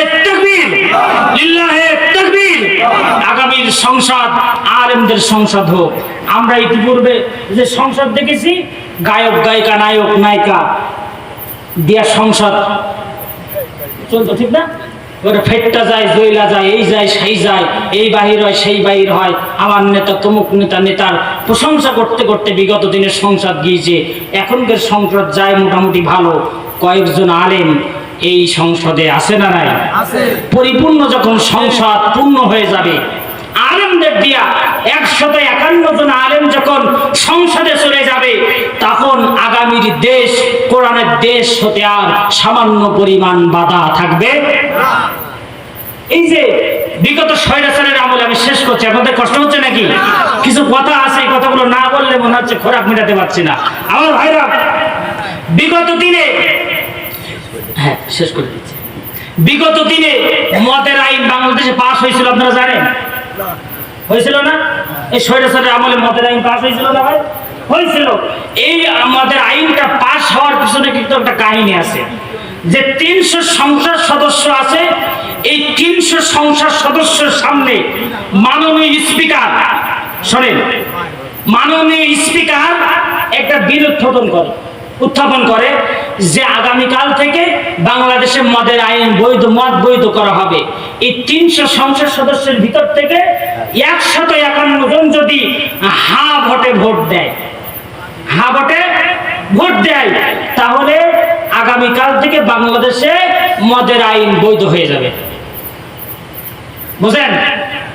এবার যদি মাননীয় স্পিকার সাহেব যদি বলে আগামীর 56,000 বর্গ মাইলের প্রতিটি মুসলিমকে আগামীকাল থেকে 5 ওয়াক্ত নামাজ বাধ্যতামূলক করা হোক, যে ব্যক্তি 5 ওয়াক্ত নামাজ পড়বে না তাকে 2 দিনের রিমান্ড হবে, 3 মাসের জেল হবে।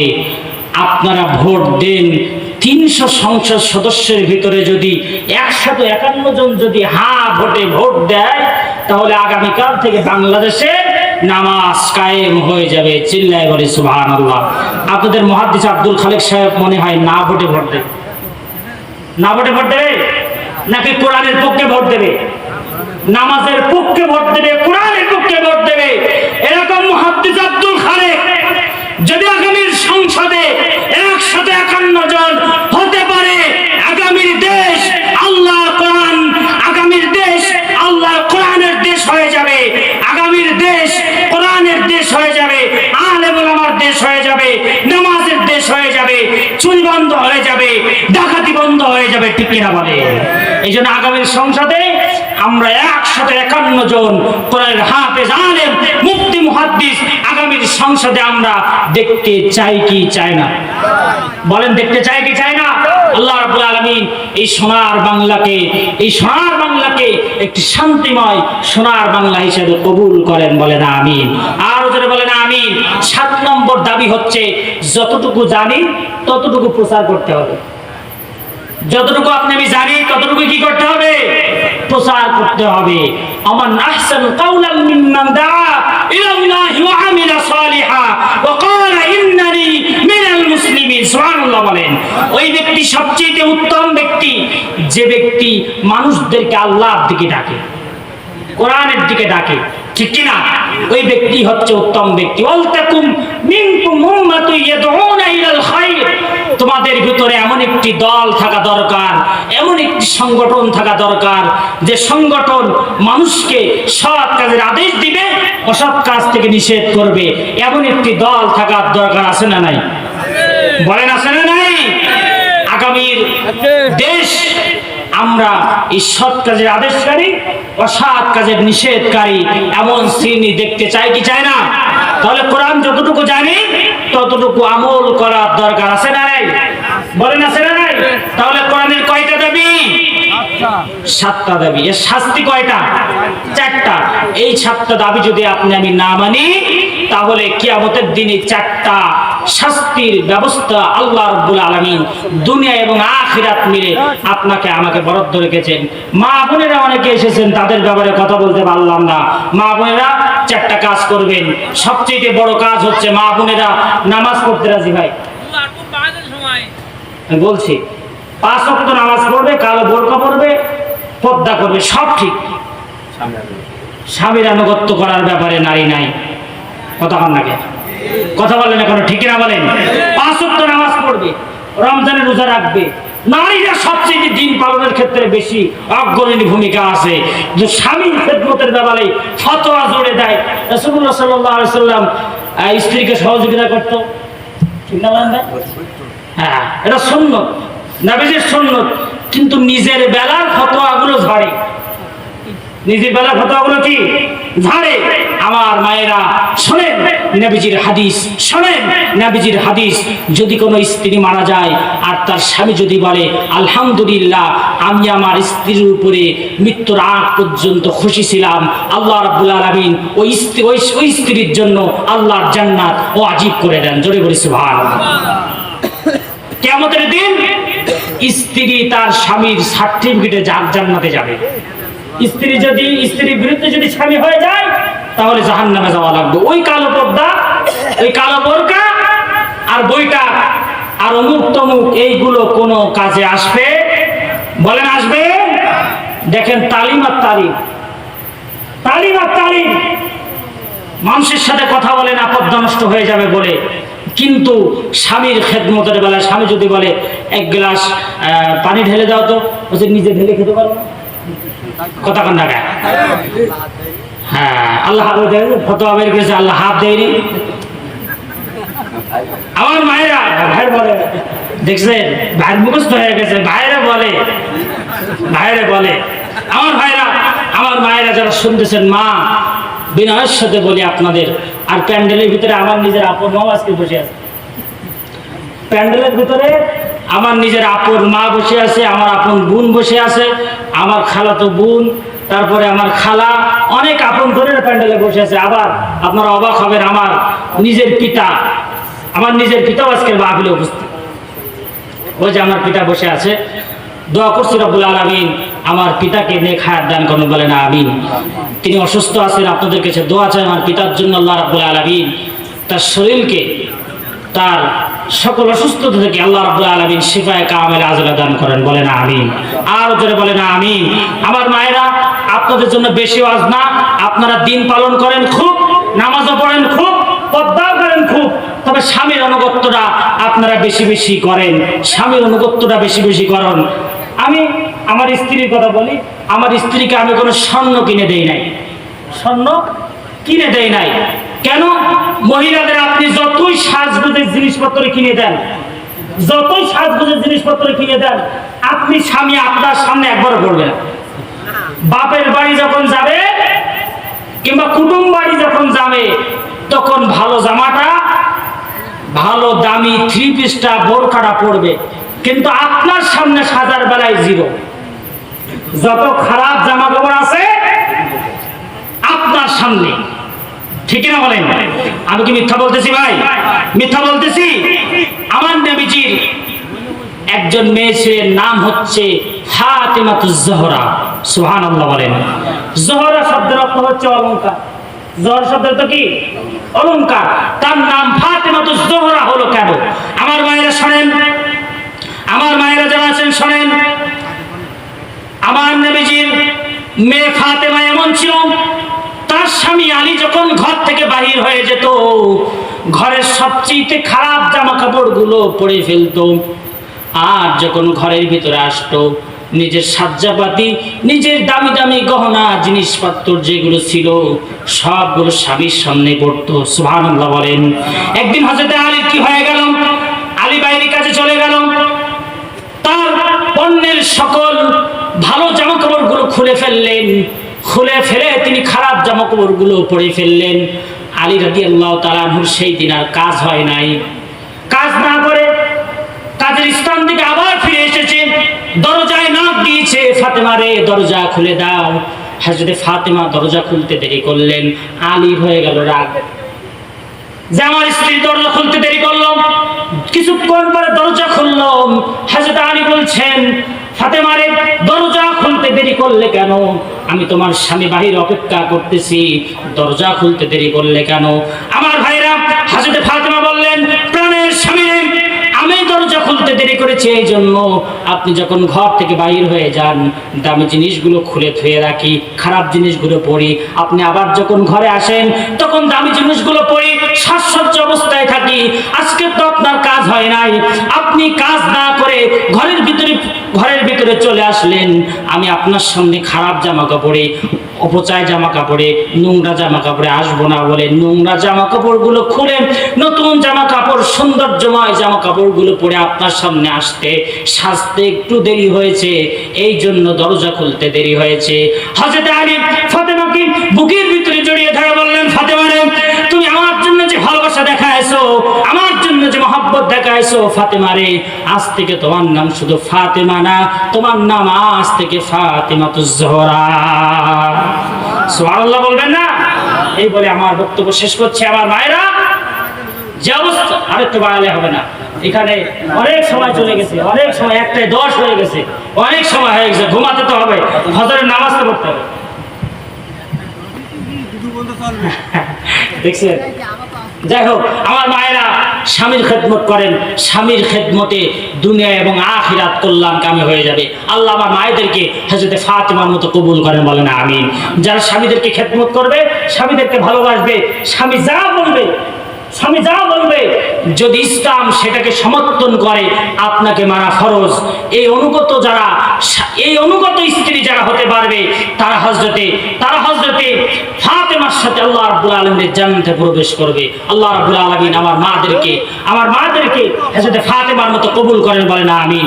বাংলাদেশের যে দুর্গম পরিস্থিতি চলতেছে, এই পরিস্থিতি থেকে আল্লাহ রাব্বুল আলামিন আমাদেরকে হেফাজত করুন, বলেন আমিন। তেলের সংকট আছে না নাই? বলেন আছে না নাই? তেল ছাড়া এই দেশ চলছে না, সারা দুনিয়া চলছে না। আল্লাহ রাব্বুল আলামিন তেলের সংকট থেকে এই জাতিকে উত্তোলন করার তৌফিক দান করুন, বলেন আমিন। কিছু মানুষ আছে যাদের সিন্ডিকেটের কারণে আজকে তেলের বাজারের অবস্থায়, ঠিক না বলেন? আর একটা নিউজ দেখলে আপনারা অবাক হয়ে যাবেন। এখান থেকে আমি ওয়াজে স্টেজে ওঠার আগে দেখলাম যে তেলের দাম বাড়ানো হয়েছে। দেখছেন আপনারা? তেলের দাম বাড়ানো হয়েছে, পেট্রোলের দাম করা হয়েছে 135 টাকা, 135 টাকা, 135 টাকা এবং 145 টাকা করা হয়েছে অক্টেনের দাম, এবং ডিজেলের দাম করা হয়েছে 115 টাকা। আল্লাহ রাব্বুল আলামিন তেলের দুর্ভিক্ষ থেকে এ জাতিকে হেফাজত করুন, বলেন আমিন। আর জোরে বলেন আমিন। কোরআনের সরকার হলে, কোরআনের সমাজ হলে এই তেলের অবস্থা এমন থাকতো না। বিশ্বাস হয় আপনাদের? বিশ্বাস হয়? আল্লাহ বলছেন, আমানু ওয়াত্তাকাউ লাফাতাহনা আলাইহিম বারাকাতিম মিনাস সামাই ওয়াল আরদ। তোমরা যদি ঈমান আনতে আর তাকওয়া অবলম্বন করতে, এই সংকট থেকে আল্লাহ রাব্বুল আলামিন আপনাকে আমাকে পরিত্রাণ দিয়ে দিত। বলি সুবহানাল্লাহ। তাহলে এই সমস্যা থেকে এই জাতিকে হেফাজতের একমাত্র মাধ্যম কি? বলেন আল্লাহর কোরআন ছাড়া, আল্লাহর কোরআনের নেতা ছাড়া, আল্লাহর কোরআনের সমাজ ছাড়া, আল্লাহর কোরআনের আইন ছাড়া তেল সংকট সমাধান কোনোদিন হবে না। ঠিক কিনা বলেন? এই সিন্ডিকেট থেকেই যাবে, ঠিক কিনা? আল্লাহ রাব্বুল আলামিন এই জাতিকে কবুল করেন, বলেন আমিন। যে আলোচনা করেছি ভুল ত্রুটি হলে ক্ষমা করে দিবেন। যে আলোচনাগুলো করেছি আল্লাহ রাব্বুল আলামিন আমাদেরকে আমল করার তৌফিক দান করুন, বলেন আমিন। আবার যদি আসি কোনোদিন, হবে আপনাদের সাথে দেখা সাক্ষাৎ হবে কোরআনের ময়দানে, কোরআন থেকে কথা বলবো ইনশাআল্লাহ, বলেন মন খুলে কথা বলবো। আরেকটু আগে তুললে আমি আরো বেশ কিছু আলোচনা করে আপনাদেরকে শোনাতে পারতাম। যে সমস্ত মা বোনেরা হাজির হয়েছে, আল্লাহ রাব্বুল আলামিন হযরতে ফাতেমার মতো কবুল করেন, বলেন আমিন। হযরতে আসিয়ার মতো কবুল করেন, বলেন আমিন। আজকে এই প্রোগ্রামকে বাস্তবায়ন করার জন্য যারা শ্রম দিয়েছে, কষ্ট করেছে, আল্লাহ রাব্বুল আলামিন সকল শ্রম, সকল কষ্টকে আল্লাহ রাব্বুল আলামিন আখিরাতে নাজাতের উসিলা বানায় দিন, বলেন আমিন। আর জোরে বলেন আমিন।